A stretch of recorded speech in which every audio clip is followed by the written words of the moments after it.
नमस्कार, मैं Shahbaz. One TV के हिंदी समाचार में आप सबों का स्वागत है। आगे बढ़ने से पहले देखेंगे हेडलाइंस। तेलंगाना में भारी बारिश और बाढ़ से 16 लोगों की मौत हो गई। मुख्यमंत्री ने बाढ़ को राष्ट्रीय आपदा घोषित करने की मांग। आंध्र प्रदेश में भारी बारिश से 15 लोगों की मौत। बाढ़ प्रभावित क्षेत्रों में राहत और बचाव अभियान जारी। सीबीआई ने कोलकाता के आरजीकर मेडिकल कॉलेज के पूर्व प्रिंसिपल संदीप घोष को किया गिरफ्तार। पश्चिम बंगाल में विधानसभा में पास हुआ anti rape bill, Mamata Banerjee ने दिया समर्थन। तेजस्वी यादव ने जाति आधारित जनगणना पर मोदी सरकार की आलोचना की। बीजेपी के एजेंडे पर उठाए सवाल। कंगना ने इमरजेंसी फिल्म पर रोक और सेंसर बोर्ड के आदेश का विरोध किया। कोर्ट में लड़ने की घोषणा।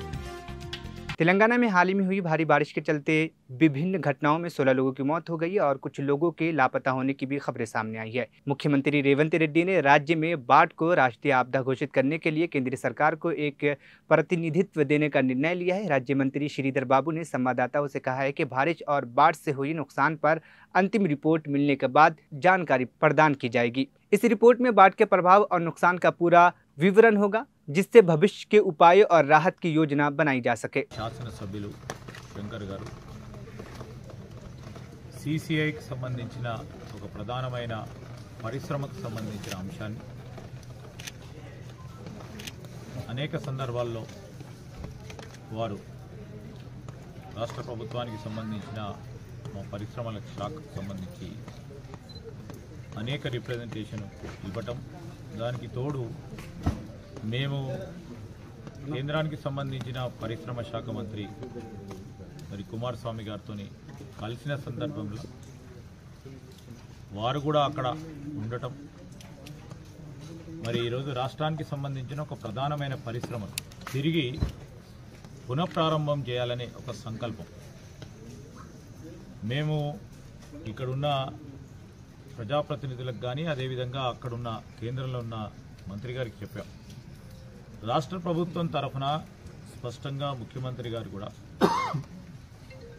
ప్రధానంగా ఆదిలాబాద్ జిల్లా వెనుకబడిన జిల్లా, ఈ జిల్లాకు సంబంధించిన పరిశ్రమ ప్రారంభం చేయాలనే మా ఆలోచన ఉంది.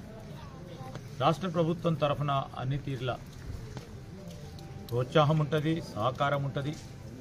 ఎందుకంటే సిసిఐ ఎస్టాబ్లిష్మెంట్ కూడా కేంద్ర ప్రభుత్వానికి సంబంధించిన అంశం కనుక అన్ని తీర్ల ప్రోత్సాహం చేస్తాం.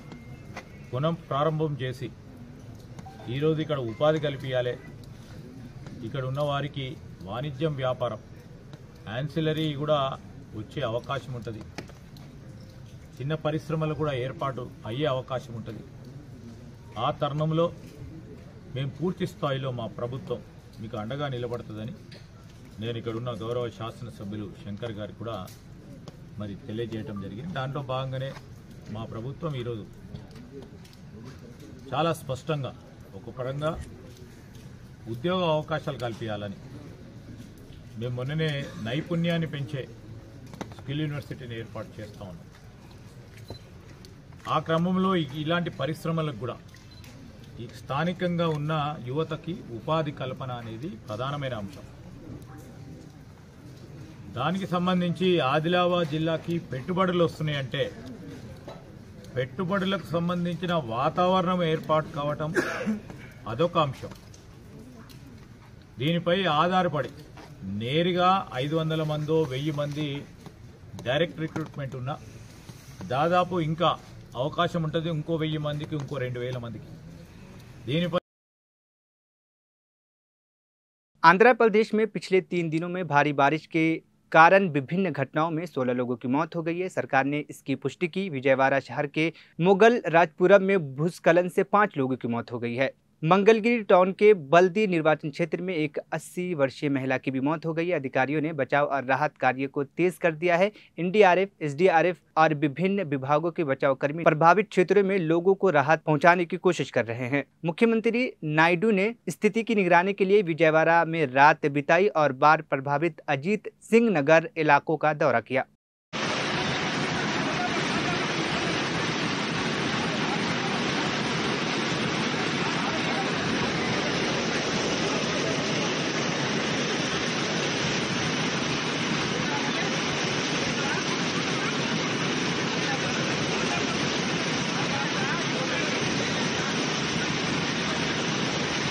ఇది దిగ్గోల ఫ్లోటింగ్ వస్తానంట ఆడ కాలు ఉంది ఆడ గాడిని అందుకే తీసుకుపోయి దొబ్బిండు ఆయన బస్సు.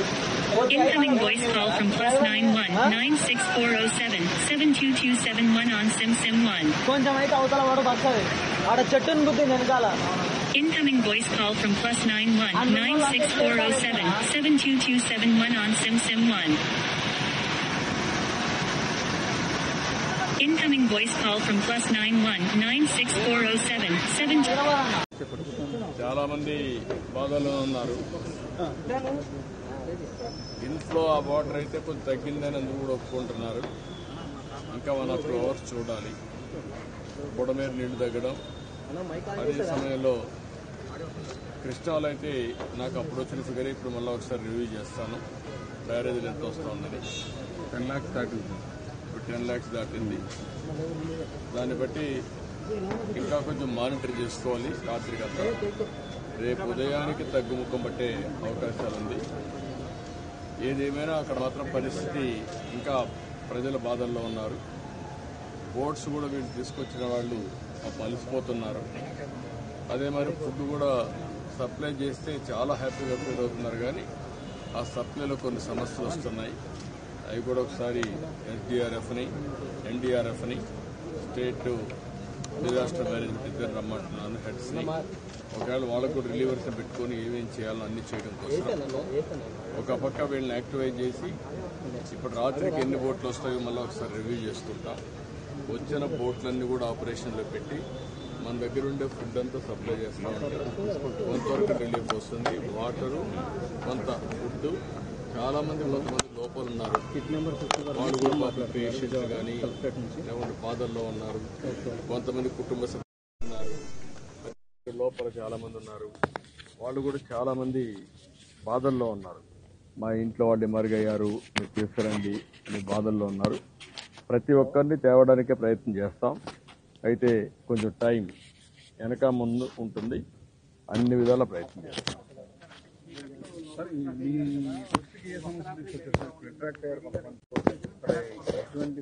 ఇప్పుడు నేను ఒక ఇంటికి వెళ్ళాను. ఆ ఇంటి కూడా నిలబడుకొని అందరినీ మాట్లాడాం కొంతమందితో దారిలో. వాళ్ళంతా ఏంటంటే బాధల్లో ఉన్నారు.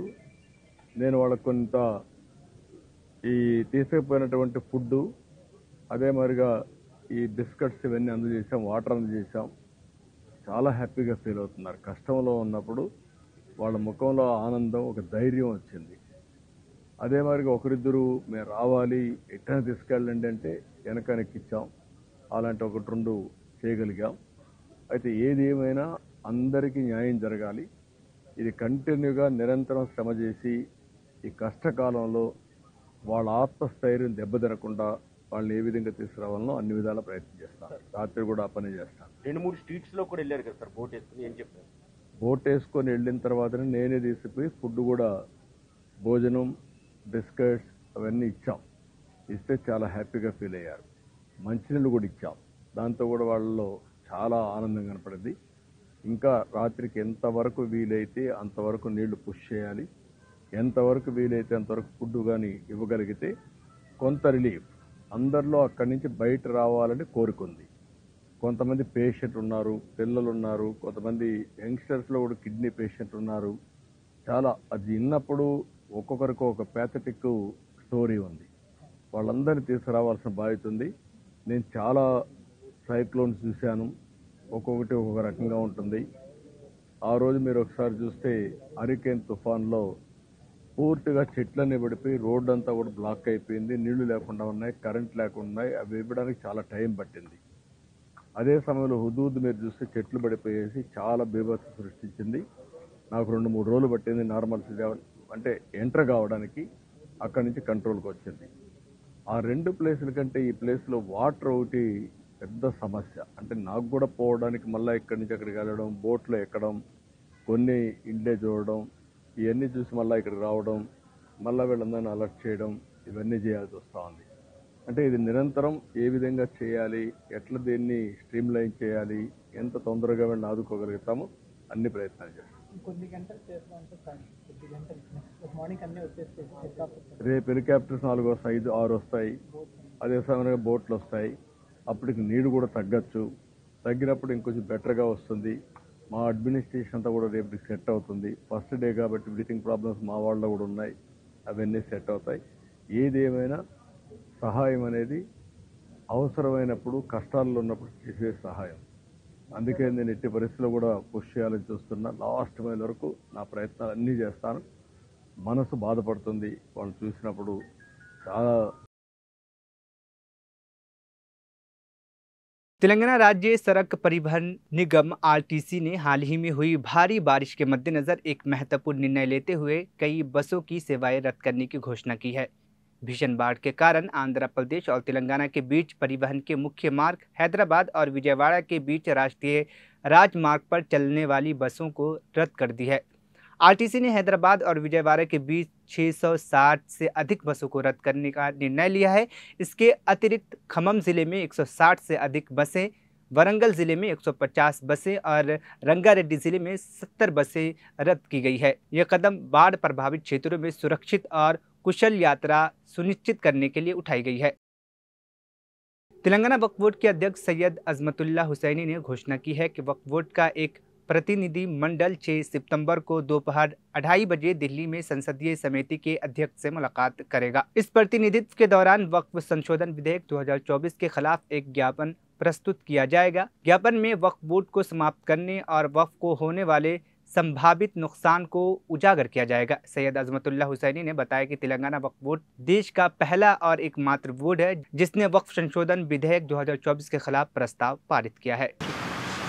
वक्फ अमेंडमेंट बिल 2024 इसको लेकर हम स्पेशल बोर्ड का मीटिंग बुलाए थे पिछले हफ्ते।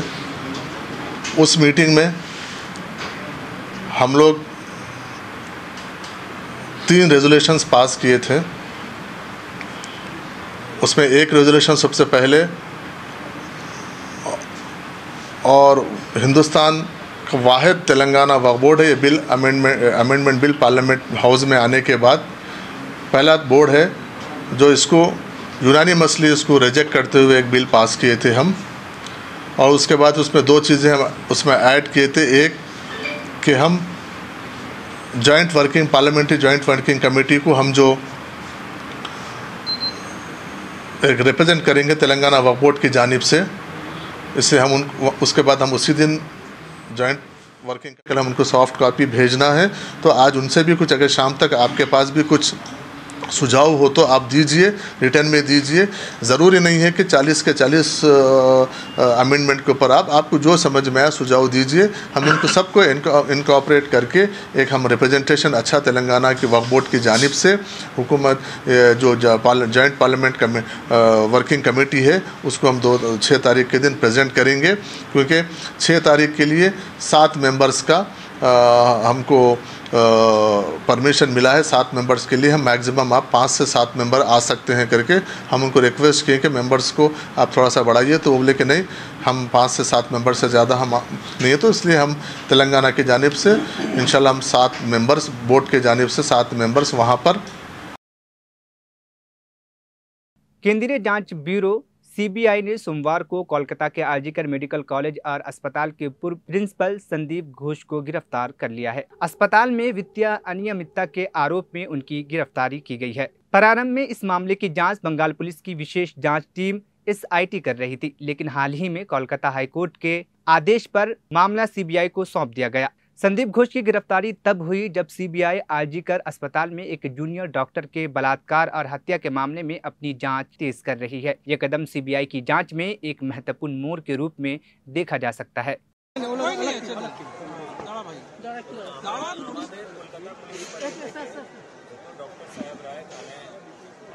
করছেন ওনাদেরকে ফ্যাসিলিটেট করা হচ্ছে, এখানে ব্যারিকেডিং করে পিসফুল প্রোটেস্টের জন্য জায়গা দেওয়া হয়েছে।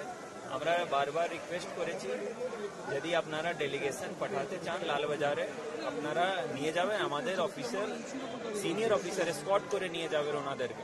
এটাই বারবার আমাদের এডিশনাল সিপি সাহেব বললেন, ডিসি ম্যাডাম ছিলেন, আমিও ওটাই রিকোয়েস্ট করেছি ওনাদেরকে কি আপনারা যদি ওখানে যেতে চান তাহলে লালবাজারে গিয়ে আপনি সিনিয়র অফিসার সঙ্গে কথা বলতে পারেন।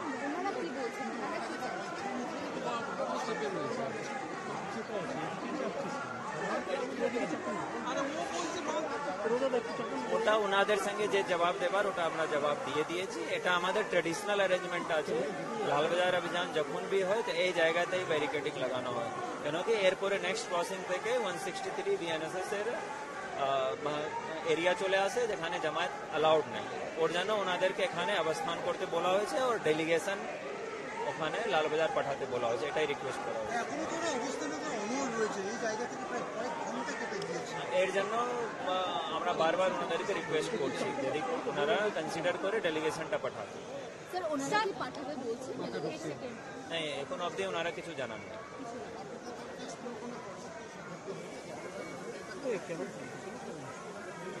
না ওনাদের পিসফুল প্রোটেস্ট করছেন, ওনারা করছেন, আমাদের পরবর্তী সিদ্ধান্ত যে হবে আপনাদেরকে জানিয়ে দেওয়া হবে। বলছে তো ওটা তো আমরা কিছু করতে পারবো না, পিসফুল প্রোটেস্ট করতে চাইলে করতে পারেন। सर देखा गया है कि ये लोग काफी देर से यहाँ पे प्रोटेस्ट में बैठे हैं, ये तक बोल रहे हैं कि जब तक सीपी नहीं मिलेंगे हम उठेंगे नहीं। क्या बोलेंगे सर इसमें? क्या हम लोग के साइड से बार बार उनको रिक्वेस्ट किया गया है कि नेक्स्ट क्रॉसिंग से 163 बीएनएसएस जो पुराना 144 सीआरपीसी था वो उसका प्रोहिबिशन लगा हुआ है कि वहाँ कोई भी असेंबली नहीं हो सकता है, इसीलिए यहाँ पे ट्रेडिशनली लाल बाजार अभियान जब भी होता है यहाँ पे बैरिकेड लगाया जाता है। जब पीसफुली होता है कोई डेलीगेशन भेजना चाहते हैं तो यहाँ से डेलीगेशन जाके जिससे भी सीनियर ऑफिसर से मिलना होता है, कोई लेटर जमा करना होता है तो वहाँ पे जमा करते हैं। यही हमारे तरफ से बार बार उनको रिक्वेस्ट। पश्चिम बंगाल विधानसभा में आज एंटी रेप बिल को मंजूरी दे दी है, जिसमें ममता बनर्जी की सरकार ने हाल ही में कोलकाता में एक डॉक्टर के साथ बलात्कार और हत्या की घटना के बाद पेश किया था। इस विधेयक को अपराजिता महिला एवं बाल विधेयक 2024 का नाम दिया गया है और इसके लिए विधानसभा का विशेष सत्र बुलाया गया था। सत्र के पहले दिन इस बिल को विधानसभा में पेश किया गया। मुख्यमंत्री ममता बनर्जी ने बिल के समर्थन में कई उदाहरण प्रस्तुत किए। उन्होंने विधानसभा में चर्चा के दौरान साल 2020 में उत्तर प्रदेश के हाथरस में एक 20 साल की दलित महिला के साथ बलात्कार और हत्या, 2013 में बंगाल के उत्तरी 24 परगना जिले में एक कॉलेज छात्रा के साथ बलात्कार और पिछले हफ्ते जयपुर में एक सरकारी अस्पताल में एक बच्चे के बलात्कार का जिक्र किया। ममता बनर्जी ने कहा कि यूपी और गुजरात जैसे राज्य में महिलाओं के खिलाफ अपराध की दर असामान्य रूप से ज्यादा है, वहां न्याय नहीं है, लेकिन बंगाल की महिलाओं को अदालत में न्याय मिलेगा। 2022 তথ্য অনুযায়ী দেশের বিভিন্ন প্রান্তে ধর্ষণের ঘটনায় সব রাজ্যেই পুলিশ আছে, সেন্ট্রালেও আছে। ধর্ষণের ঘটনায় গড়ে ৭৬% ক্ষেত্রে পুলিশ তদন্ত শেষ করে চার্জশিট জমা দিতে পেরেছে, কিন্তু মাত্র 2.6% 56% ক্ষেত্রে অপরাধী দোষী সাব্যস্ত হয়েছে। প্রবলেমটা কিন্তু এই জায়গায় রয়ে গেছে, গলদটা। ধর্ষণ রোধে দ্রুত বিচার এবং কঠোরতম সাজার দাবি জানিয়ে আমি দুটো চিঠি ইতিমধ্যেই প্রধানমন্ত্রীকে লিখেছি। আমি যেহেতু তার কাছ থেকে কোনো উত্তর পাইনি, উত্তর দিয়েছেন একজন উইমেন অ্যান্ড চাইল্ড ডিপার্টমেন্টের মিনিস্টার, কিন্তু তিনি যে উত্তর দিয়েছেন সেটাকেও কাউন্টার করে আমি প্রধানমন্ত্রীকে জানিয়েছি। যদি দিল্লি নিজে এই চিঠি দুটো স্যার সবার জ্ঞাতার্থে বাক্য একটু দিয়ে দেবে টেবিলে, আমি প্রধানমন্ত্রীকে লেখা চিঠিগুলো এখানে পেশ করলাম। ন্যায় সংহিতা বিল যখন প্রথম তাড়াহুড়ো করে পাশ করা হয় নির্বাচনের আগে, আমি বারবার স্বরাষ্ট্রমন্ত্রীকে বলেছিলাম এটা তাড়াহুড়ো করে করবেন না, এটা আমাদের রাজ্যগুলোর সাথে আলোচনা করুন, শুধু একটা চিঠি দিলে দায়িত্ব শেষ হয়ে যায় না। আমি অনেকবার অপোজ করেছি যে এটা কিন্তু রাজ্যকে কনসাল্ট করা হয়নি, মনে রাখবেন, তাছাড়াও আমি বলেছিলাম নতুন গভর্নমেন্ট আসুক, তাদের সাথে আলোচনা করুন, লোকসভায় আলোচনা হোক, রাজ্যসভায় আলোচনা হোক, বিরোধী দলের সাথে আলোচনা হোক, সরকারি দলের সাথে আলোচনা হোক, তারপরে এটা আপনারা করুন। কিন্তু সেটা তারা করেননি। তাই আজকে বাধ্য হয়ে আমরা সারা দেশের মেয়েরা যাতে সুফল পায়, মনে রাখবেন আজকে বাংলাকে নিয়ে শুধু বদনাম যারা করছেন, বাংলার সম্মান নিয়ে ভাবুন। বাংলা মাকে বদনাম করলে আপনার গায়েও লাগবে, আমার গায়েও লাগবে। আমাকে আপনারা 50টা কটু কথা বলুন, আমার কোনো যায় আসে না। যেভাবে আপনারা আমাকে অসম্মান করেছেন, আপনাদের প্রধানমন্ত্রীকে আমরা সেভাবে অসম্মান করিনি। কখনো ভেবেছেন যে আপনারা যেভাবে আমার বিরুদ্ধে বলছেন, আমাদের দল যদি সেভাবে প্রধানমন্ত্রীর বিরুদ্ধে বলে, স্বরাষ্ট্রমন্ত্রীর বিরুদ্ধে বলে, আপনাদের মুখ্যমন্ত্রীগুলোর বিরুদ্ধে বলে, আপনারা তখন কি দেখবেন? 2022-এ তথ্য অনুযায়ী দেশের বিভিন্ন প্রান্তে ধর্ষণের ঘটনায়, সব রাজ্যেই পুলিশ আছে, সেন্ট্রালেও আছে, ধর্ষণের ঘটনায় গড়ে 76% ক্ষেত্রে পুলিশ তদন্ত শেষ করে চার্জশিট জমা দিতে পেরেছে। কিন্তু মাত্র 2.6% 56% ক্ষেত্রে অপরাধী দোষী সাব্যস্ত হয়েছে। প্রবলেমটা কিন্তু এই জায়গায় রয়ে গেছে, গলদটা। ধর্ষণ রোধে দ্রুত বিচার এবং কঠোরতম সাজার দাবি জানিয়ে আমি 2টো চিঠি ইতিমধ্যেই প্রধানমন্ত্রীকে লিখেছি। আমি যেহেতু তার কাছ থেকে কোনো উত্তর পাইনি, উত্তর দিয়েছেন একজন উইমেন অ্যান্ড চাইল্ড ডিপার্টমেন্টের মিনিস্টার, কিন্তু তিনি যে উত্তর দিয়েছেন সেটাকেও কাউন্টার করে আমি প্রধানমন্ত্রীকে জানিয়েছি। যদি দিল্লি নিজে এই চিঠি দুটো, স্যার সবার জ্ঞাতার্থে বাক্য একটু দিয়ে দেবে টেবিলে, আমি প্রধানমন্ত্রীকে লেখা চিঠিগুলো এখানে পেশ করলাম। ন্যায় সংহিতা বিল যখন প্রথম তাড়াহুড়ো করে পাশ করা হয় নির্বাচনের আগে, আমি বারবার স্বরাষ্ট্রমন্ত্রীকে বলেছিলাম এটা তাড়াহুড়ো করে করবেন না, এটা আমাদের রাজ্যগুলোর সাথে আলোচনা করুন। শুধু একটা চিঠি দিলে দায়িত্ব শেষ হয়ে যায় না। আমি অনেকবার অপোজ করেছি যে এটা কিন্তু রাজ্যকে কনসাল্ট করা হয়নি, মনে রাখবেন। তাছাড়াও আমি বলেছিলাম নতুন গভর্নমেন্ট আসুক, তাদের সাথে আলোচনা করুন, লোকসভায় আলোচনা হোক, রাজ্যসভায় আলোচনা হোক, বিরোধী দলের সাথে আলোচনা হোক, সরকারি দলের সাথে আলোচনা হোক, তারপরে এটা আপনারা করুন। কিন্তু সেটা তারা করেননি। তাই আজকে বাধ্য হয়ে আমরা সারা দেশের মেয়েরা যাতে সুফল পায়, মনে রাখবেন আজকে বাংলাকে নিয়ে শুধু বদনাম যারা করছেন, বাংলার সম্মান নিয়ে ভাবুন। বাংলা মাকে বদনাম করলে আপনার গায়েও লাগবে, আমার গায়েও লাগবে। আমাকে আপনারা 50টা কটু কথা বলুন, আমার কোনো যায় আসে না। যেভাবে আপনারা আমাকে অসম্মান করেছেন, আপনাদের প্রধানমন্ত্রীকে আমরা সেভাবে অসম্মান করিনি। কখনো ভেবেছেন যে আপনারা যেভাবে আমার বিরুদ্ধে বলছেন, আমাদের দল যদি সেভাবে প্রধানমন্ত্রীর বিরুদ্ধে। राजद नेता और बिहार के पूर्व उप मुख्यमंत्री तेजस्वी यादव ने एक बार फिर जातीय आधारित जनगणना के मुद्दे पर मोदी सरकार की आलोचना की है। आरएसएस की जाति आधारित जनगणना के खिलाफ रुख पर प्रतिक्रिया देते हुए तेजस्वी यादव ने कहा कि जाति आधारित जनगणना से इनकार नहीं किया जा सकता, लेकिन लोगों को बीजेपी के एजेंडे को समझना होगा। तेजस्वी यादव ने ये भी कहा कि जाति आधारित जनगणना का प्रस्ताव लालू प्रसाद यादव के प्रयासों का परिणाम है। लेकिन आज इस बात की जरूरत है कि गिनती क्यों होना चाहिए। आज जब हम लोग गिनती की बात करते हैं तो लोग बोलते हैं कि ये बांटने का काम कर रहे हैं। राष्ट्रीय जनता दल, लालू जी, तेजस्वी, ये लोग जात को लड़ाना चाहता है। मेरा सवाल है, जो लोग हम पे सवाल खड़ा करते हैं, हम उनसे पूछना चाहते हैं। कोई लोग नाम लिखते हैं, अपने नाम के आगे सरनेम बोला जाता है, कोई लोग मिश्रा लिखता है, कोई लोग तिवारी लिखता है, कोई लोग यादव लिखता है, कोई लोग सिंह लिखता है, कोई लोग श्रीवास्तव लिखता है, कोई लोग पाल लिखता है, कोई लोग दास लिखता है, कोई लोग खुशवाहा लिखता है। ये क्या तेजस्वी ने, लालू जी और राष्ट्रीय जनता दल ने बनाया? पहले से ही बांटने का काम किसने किया? किसने यादव बनाया, किसने मिश्रा बनाया, किसने दास बनाया, किसने खुशवाहा बनाया? हम तो वो बात कर रहे हैं, चाहे सिंह हो, चाहे श्रीवास्तव हो, चाहे पाल हो, दास हो, यादव हो, चाहे स्वर्ण जाति के लोग हों, पिछड़ी जाति के लोग हों, अति पिछड़ी जाति के लोग हों, दलित हों, आज उनकी स्थिति क्या है जरा ये पता करो।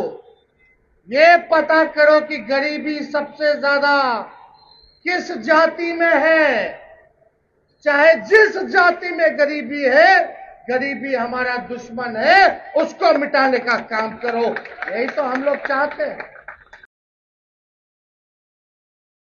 आरएसएस ने आज जातीय जनगणना के मुद्दे पर अपनी स्थिति स्पष्ट करते हुए कहा है कि यदि पिछड़े वर्गों के कल्याण के लिए जाति जनगणना कराई जाती है तो संघ को कोई आपत्ति नहीं है। हाँ, लेकिन संघ ने चेतावनी दी है कि इस प्रक्रिया का उपयोग राजनीतिक लाभ के लिए नहीं किया जाना चाहिए। आरएसएस के राष्ट्रीय मीडिया प्रभारी सुनील अंबेकर ने 3 दिवसीय बैठक के समाप्त के बाद मीडिया से बातचीत करते हुए कहा कि हिंदू समाज में जातीय और संबंधित संबंधों का अत्यधिक महत्व है। उन्होंने ये भी कहा कि ये मुद्दा राष्ट्रीय एकता और अखंडता की दृष्टि से भी महत्वपूर्ण है। I think as RSS we have already commented on this issue.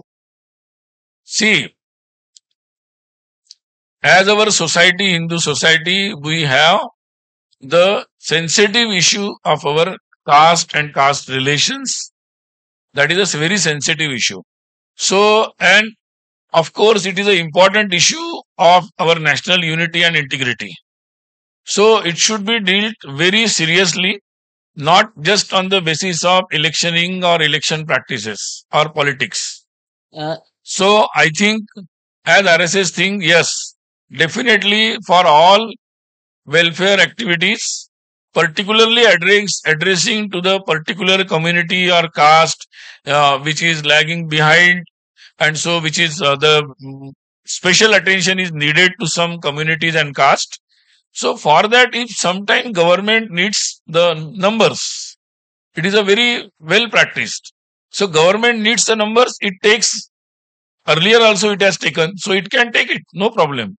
But it should be only to address the welfare of those communities and caste. It should not be used as a political tool for electioneering. And so we put the caution line for everyone.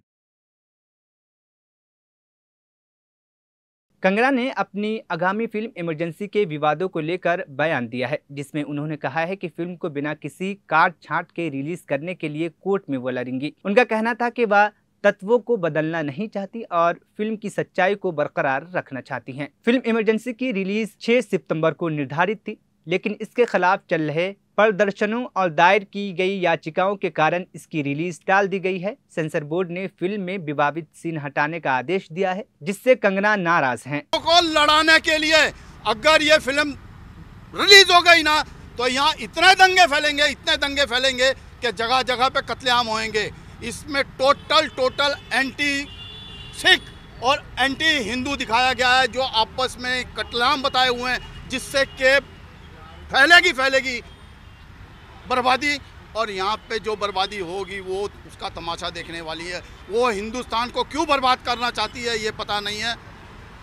हम इतना ही चाहते हैं कि ये film को ban कर दिया जाए, हिंदुस्तान को बचाया जाए, हिंदुस्तान में अमन और शांति लाई। हम फौजी हैं, हम हमेशा लड़ने के लिए जिए हैं और हमारे को खालसा बनाया गया है। फौज, खालसा एक फौज है। हमारा काम है लड़ना अगेंस्ट गलत चीजों के लिए, हक के लिए। ये गलती कोई भी करे हम उसको बख्शेंगे नहीं। और तूने तो इतनी बड़ी गलती कर ली है कि तेरा क्या होगा हशर, ये अभी ऊपर वाला ही जानता है, जो बैठा है, जो देख रहा है। ये वही जानता है। इसको सिखों से क्या आपत्ति है, क्या दुश्मनी है, ये वही जानती है। और वो ऐसा क्यों कर रही है, अपने आप अच्छे के लिए, वो एक शो के लिए जो उसका काम है वो करना चाहती है, मीडिया में आना चाहती है या जूते खाना चाहती है। ये हरकत उसकी जूतों की है और जूते खाएगी। इस पिक्चर को नष्ट कर दे, नहीं तो तेरा हशर बहुत बुरा होना है। ये आप सभी से ये जानना चाहेंगे कि इतने प्रोटेस्ट के बाद भी अगर कंगना ने बात नहीं सुनी है मूवी रिलीज की, तो उस पे आप लोगों का क्या एक्शन होगा? एक्शन जूते, एक्शन जूतों से स्वागत, जगह जगह पे जूतों से। उसने हमारे मामा बहना को ऐसे ही बातें किया ना, उसका सब चुकाना पड़ेगा। ये सामने आ जावे, वो हमारे सामने आ जावे। अगर उसको है हिम्मत तो हमारे सामने आवे। इतिहास को अगर हम देखते हैं तो अनगिनत चीज़ें हैं जो पॉजिटिव हैं। मुगलों के समय पे लड़े, इस देश का धर्म बचाया, ब्रिटिश के टाइम पे लड़े, देश को आज़ादी दिलाई, आज भी सरहद पे लड़ रहे हैं, पंजाब जवान और किसान दे रहे हैं, बट उन सब पे कोई फिल्म नहीं बन रही। जो डिस्टर्बेंस टाइम था उसका एक इंसिडेंट, उसको भी अधूरा दिखा के, उसको मरोड़ तोड़ोड़ के नेगेटिव लाइट में पर्सनल दुश्मनी निकालने वाला काम ये किया जा रहा है। ये सिख कम्युनिटी को टारगेट किया जा रहा है और आई थिंक सो जो भी देखेगा वो जानता है इसमें कहीं पे कोई चीज़ छुपी नहीं है। विश के हम अच्छी चीज़ों को स्प्रेड करें, ना कि नफ़रतों को स्प्रेड करें। हम एक दूसरे को बांटे नहीं, जोड़ने का काम करें। आज वैसे ही सोशल मीडिया जो है एक नफ़रत का प्लेटफॉर्म बन चुकी है। आज हम मोबाइल ओपन करते हैं तो हर धर्म को, हर इंसान को एक इनसिक्योर फीलिंग कराई जा रही है। हर इंसान को ये फील कराया जा रहा है कि आप इनसिक्योर हैं, आपके अगेंस्ट कुछ लोग लड़ रहे हैं। तो विश के हमें वो लोग लीड करें।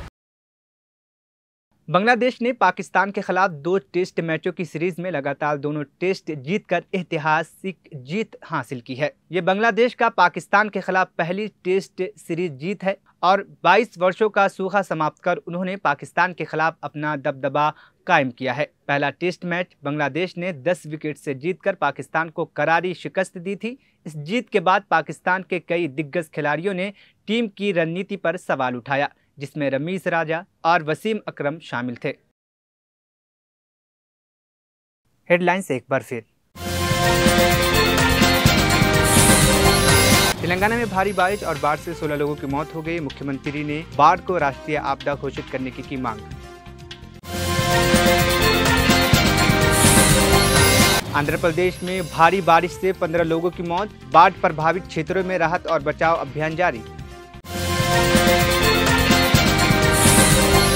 सीबीआई ने कोलकाता के आरजीकर मेडिकल कॉलेज के पूर्व प्रिंसिपल संदीप घोष को किया गिरफ्तार।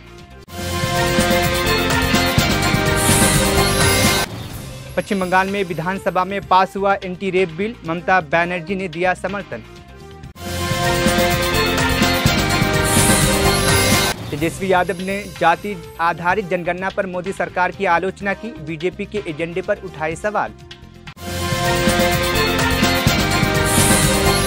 कंगना ने इमरजेंसी फिल्म पर रोक और सेंसर बोर्ड के आदेश का विरोध किया, कोर्ट में लड़ने की घोषणा। 1 टीवी हिंदी समाचार यहीं पर खत्म हुआ। मुझे दीजिए इजाजत, फिर होगी कल मुलाकात।